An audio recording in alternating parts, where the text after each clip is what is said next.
students of Center for Political Studies. I think this is the third organization from my center. Earlier, probably Beyond Boundaries and JNU Academics. They are they are basically doing single kind of activities, mainly asking speakers to come and deliberate on important political issues. So of course, more the merrier. So welcoming the young students to start such important organization and start it with this very, very crucial and difficult question. And probably Avinash was right to suggest that there are certain hidden factors.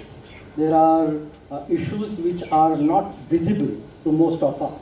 And therefore, though the Supreme Court judgment appears very ethical and moralistic in its design, that it wishes to help the worst of social groups to come out of their precarious condition and become part of the mainstream. So somewhere it appears that there is a ethical, moralistic appeal by the Supreme Court to deal with the subcategorization issue. But as we all know, that probably there is much more into this debate. For that matter, I was just joking with some of the other faculty members in my center that if you see the Supreme Court judges or the executives of 500 Fortune companies today, or even the awardees of Bharat Ratna, or even an IPL team, what is the common between all of them? The commonality between all of them are they all belong, majority of them belong to the social elite groups. Okay? And this was the question that has been coming through in a very aggressive manner during the general elections time, when social justice and constitutionalism became a very major issue to mobilize the Dalits.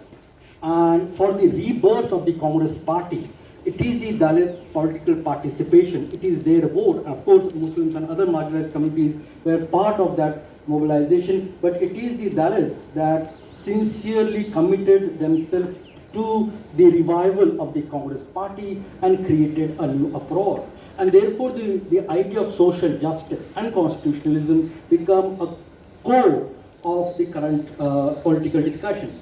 Further in that debate, it was also suggested that the horizon of the social justice policies need to be expanded. That it should not be just limited to the state framework, to the public sector, to the government sector. It needs some kind of an extension, some kind of a expansion in the private economy, in the new liberal economy. Why? Because as many of amongst us are writing, that the pie of the cake is shrinking every day. The jobs in the government sector are no more available. And therefore, unless and until we expand that to a bigger forum of liberal economy, market economy, only after that probably there is a possibility of social justice in an economic forum. So that demand was rising in a very, very substantive way in last 10 or 20 years. And between that, you'll find that the core principles of social justice, which are, of course, I will just come about those principles that I think are crucial. You will find that the judiciary is not taking cognizance of those values and principles that the forefathers of the Indian Constitution imagined at that part of time. For that matter, the idea of social justice is, of course, not about some jobs in the state institutions. So now the popular dialogue. Please maintain the decorum of the house. Keep silent because there will be speakers. Okay. So I was suggesting that the principles of social justice in India. One is, of course, it was started with this very prominent or promising appeal that the social atmosphere, the social order should be egalitarian. There should be a respect of each and every individual. There should be a dignity given to each and every participant of the social order, and somewhere legitimizing that, somewhere substantiating that is the major claim for the social justice policy. It has started with that, and Ambedkar was very keen to examine that how social reform are the crucial aspects for a better modern society. Second, of course, he also understood that though modernity is, of course, providing this kind of a newer apparatuses and accesses for human dignity, the modern institutions are completely hegemonized by the social elites perpetually.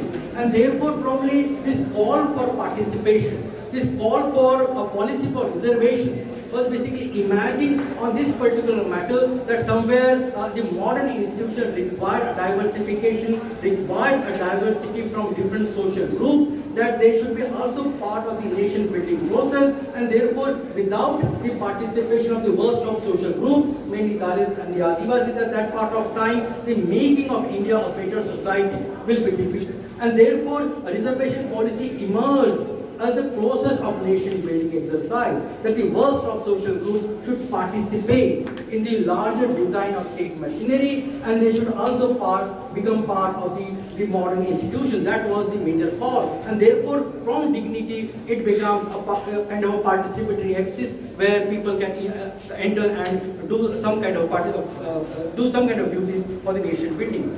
Third, it was not only about the participation in the state politics, it was also imagined that the modern democracy will provide a new space for the marginalized social groups to mobilize themselves to become a political power. And with that mobilization, they can challenge the conventional social elites in political circle and emerge as a new political elites. That was the larger imagination. And finally, social justice principle also imagined a better world order. That though annihilation of caste was one of the major tasks that was unfulfilled by the modern India, but that was the imagination. So it has that kind of longer and very imaginative idea about the modern nation state. When we see the current judgment on scheduled caste and scheduled tribe bifurcation, you will find that this particular aspect, this principle, are clearly neglected by the judiciary. There was no discussion about what they call the implementation and the flaws, and Avinash already talked about the roster system and multiple flaws that are there vis-a-vis the implementation of the reservation policy. That though there are overarching presence of Dalits in the group T, B and C, but when it comes to group A and B, it's just a minimal representation. And therefore this lacuna, this lack of the will of the political establishment to fulfill reservation and create a kind of a space, a political or institutional space which is harmonious and which is participatory by the vulnerable social groups, that possibility has not been examined by the Supreme Court. Second, in this particular categorization, you will also see that those who have benefited, a very small number of people who have benefited from the social justice policies, mainly reservation policies, you will find that there are hints in the judgment that there is some kind of a reprimand or some kind of villainization of those groups who are benefited from the social justice policies, mainly calling them dominant or exploiters or the beneficiaries. It appears that it is hardly understood that though they are part of the what you call mainstream state institutions today, but the blot of untouchability, the blot of caste discrimination has not went away. And therefore, though a small section among the Dalits, among the Adivasis have become part of the what you call the state institution, but the arena of discrimination for that matter is still around, and they still face a similar kind of discrimination though they are part of the mainstream. And therefore this particular reprimand of the people who got a minimal benefit from the social justice appears very, very troublesome to me. Second, further, though you can make this particular call that certain groups have benefited, but we need to have some kind of an empirical data to prove that. And probably on that account, again, the Supreme Court, if you read the judgment, again, the Supreme Court is suggesting that they do not have that kind of enough empirical data to support and promote that. It will, of course, create multiple political institutional hurdles. Avinash spoke about that the implementation, already there are multiple crises and controversies vis-a-vis implementation. If you create another corridor within the corridor, you will find that the implementation on that particular group, that is A, B, C, D, and how to implement that policy again becomes very, very difficult. Third, of course, the Supreme Court is not thinking about, as I said, that there are already a shrinkage of jobs in the government sector.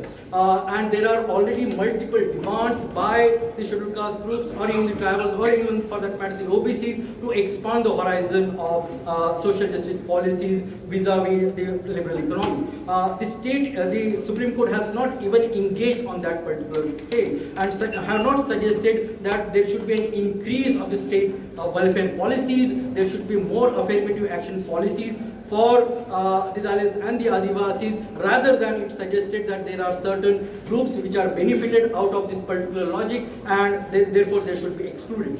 And therefore probably there is a kind of hidden agenda, as I said, that in the last 2 decades, the way Dalits and the Adivasi groups, social movements, intellectuals and other influential sections have articulated their position vis-a-vis reservation, suggesting that there should be an expansion.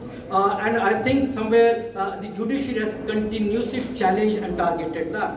Initially with the idea of creamy layer amongst the OBCs, later on with the EWS reservation, and now with the claim that the Dalits are heterogeneous group and there are certain what you call lagging behind people, and for their help there is a requirement of a policy reform. These are some of the tactics through which multiple other issues that the Dalits are now claiming to argue, which are they are basically proposing that the social justice is not only about this particular claim of job representation, but there should be a major appeal to change the structure of polity and economy. That claims are avoided by this deliberation and discussion, and therefore it is not a kind of an easy attempt where the Supreme Court appears ethical and moralist, suggesting that it is helping the worst of social groups. I think there is, beyond that kind of a facade, there is more to deliberate, and that if we can